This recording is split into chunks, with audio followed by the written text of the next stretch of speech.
একটা স্ত্রীর এত কষ্ট সহ্য করে সিয়াম রাখতে হয়, এটা আপনার ধারণার বাইরে। স্ত্রীকে তার ছেলে সন্তান সামলাতে হয়, তার মেয়ে সন্তান সামলাতে হয়, তার জামাই মেয়ে সামলাতে হয়, তার শ্বশুর শাশুড়িকে সামলাতে হয়, আপনার আত্মীয় স্বজনকে সামলাতে হয়, আপনার পাড়া প্রতিবেশীকে সামলাতে হয়, দিন শেষে আপনাকে সামলাতে হয়। এত কিছু সামলিয়ে যেই মেয়ে সিয়াম পালন করতে পারে, ওই সিয়ামের এত বেশি মূল্য, ওই সিয়ামের এত বেশি মূল্য। আল্লাহ রাসূল সাল্লাল্লাহু আলাইহি ওয়াসাল্লাম বলেছেন, কোন নারী কোন মেয়ে যদি এভাবে সিয়াম পালন করতে পারে, ফালতাদখুল মিন আইয়াবুল জান্নাতি সাত, ওই নারী, ওই মেয়ে, ওই স্ত্রী, ওই মা জান্নাতের যে কোনো দরজা দিয়ে প্রবেশ করতে পারে। চিল্লায়ে বলুন সুবহানাল্লাহ। মেয়েরা নামাজ পড়বে, পুরুষেরা নামাজ পড়বে, মেয়েরা রোজা রাখবে, পুরুষও রোজা রাখবে, মেয়েরা স্বামীর আনুগত্য করবে, আর পুরুষেরাও তার স্ত্রীর সেবা শ্রুতি করবে।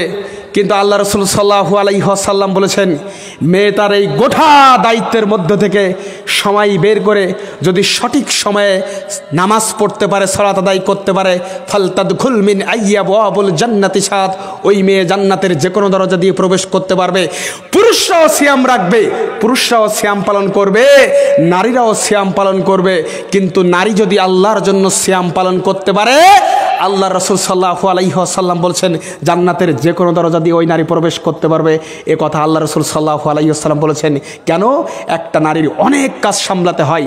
আমরা পুরুষরা সিয়াম রাখি, হয়তোবা অফিসে ডিউটি করি, আমরা পুরুষরা সিয়াম রাখি, হয়তোবা আমাদের কর্মক্ষেত্রে আমরা ডিউটি করি। কিন্তু একটা নারী, একটা স্ত্রীর এত কষ্ট সহ্য করে সিয়াম রাখতে হয়, এটা আপনার ধারণার বাইরে।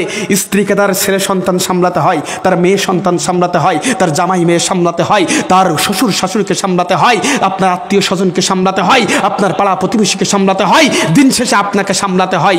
এত কিছু সামলিয়ে যেই মেয়ে সিয়াম পালন করতে পারে, ওই সিয়ামের এত বেশি মূল্য, ওই সিয়ামের এত বেশি মূল্য। আল্লাহ রাসূল সাল্লাল্লাহু আলাইহি ওয়াসাল্লাম বলেছেন, কোন নারী কোন মেয়ে যদি এভাবে সিয়াম পালন করতে পারে, ফালতাদখুল মিন আইয়াবুল জান্নাতি সাত, ওই নারী, ওই মেয়ে, ওই স্ত্রী, ওই মা জান্নাতের যে কোনো দরজা দিয়ে প্রবেশ করতে পারে। চিল্লায়ে বলুন সুবহানাল্লাহ।